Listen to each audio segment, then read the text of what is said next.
Hello and welcome to my channel. Please support this video with your likes. If you haven't subscribed yet, subscribe now, and we begin.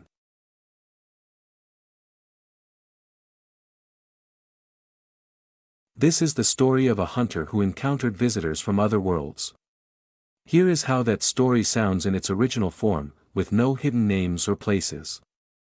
41-year-old Carl Harrison, yes, that is the real name of our main character, worked in the oil industry.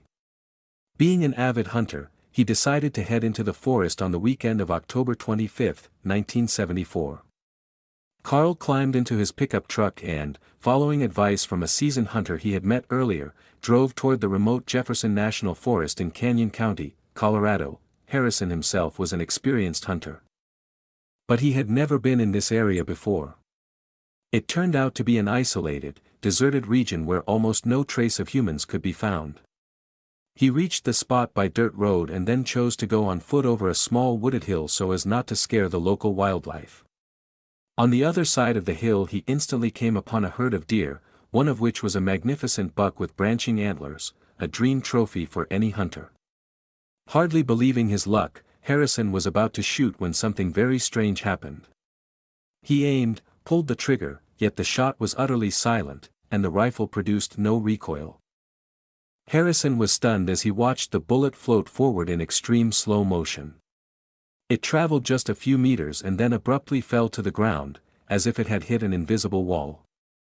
The hunter stood there, heart pounding, unable to comprehend what was happening. He noticed the air around him had become heavy, like it was charged with static electricity. Curious, he bent down to pick up the bullet and found it flattened, as if it had struck something incredibly solid. By that time, of course, the deer had already vanished from the clearing. But Harrison wasn't alone. He heard a crunching sound, like branches snapping. Turning to the right, he saw a human-like figure standing in the shadows of the trees. The figure was tall, wearing a tight black suit resembling a wetsuit, complete with hanging harness straps and a metallic belt with a yellow star-shaped emblem. But its head was anything but human. It had no ears, small deep-set eyes, and a slit-like mouth with 3 large teeth. From its forehead grew 2 short antennae. The hair looked like vertical straw. The neck was practically absent, the terrifying head sat directly on its shoulders. Its arms were very long. One arm ended in something resembling a chisel, while the other had no hand at all. The strange being looked at Harrison for a few seconds, then walked toward him and asked in perfect, clear English, "How are you? How do you feel?" Shocked, Harrison replied automatically, "I'm fine." The creature nodded and moved closer. Despite its alien appearance, Carl noticed it didn't seem threatening. It asked if he was hungry and, without waiting for an answer, pulled out a plastic bag and, seemingly through telekinesis, floated it over to Harrison. Inside were 4 pills. The creature explained these would provide nourishment for an entire day.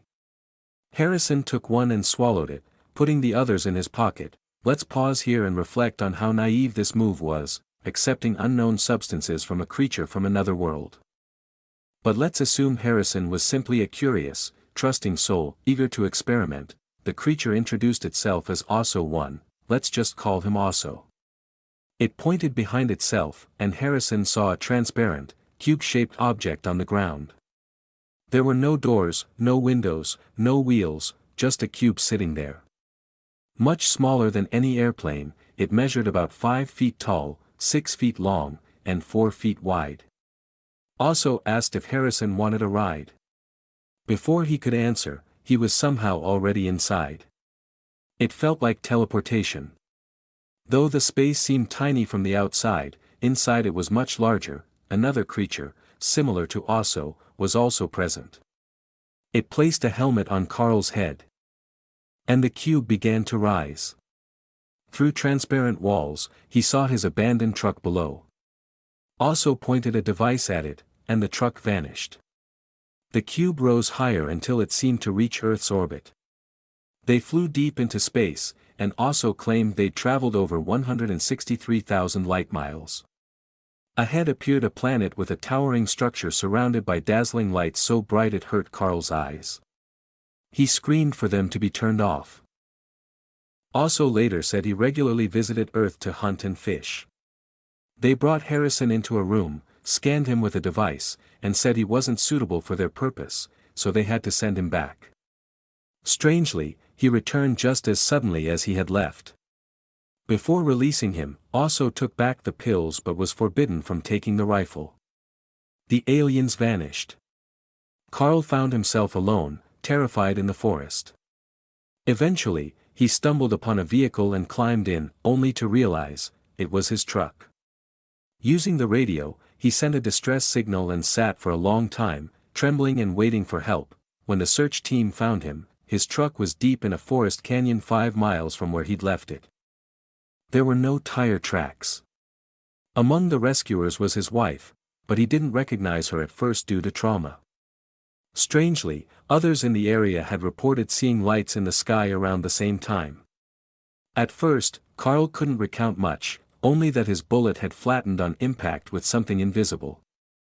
Most memories were recovered through hypnotic regression, a method often used to retrieve repressed experiences, fears, and nightmares. They also found the flattened bullet in his coat pocket. Analysis confirmed it had hit something harder than stone or wood. But life is harsh, and people often cruel. Carl was later labeled a hoaxer. They claimed he made it all up for fame.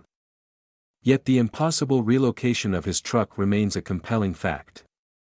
Could this story be true? Share your thoughts in the comments.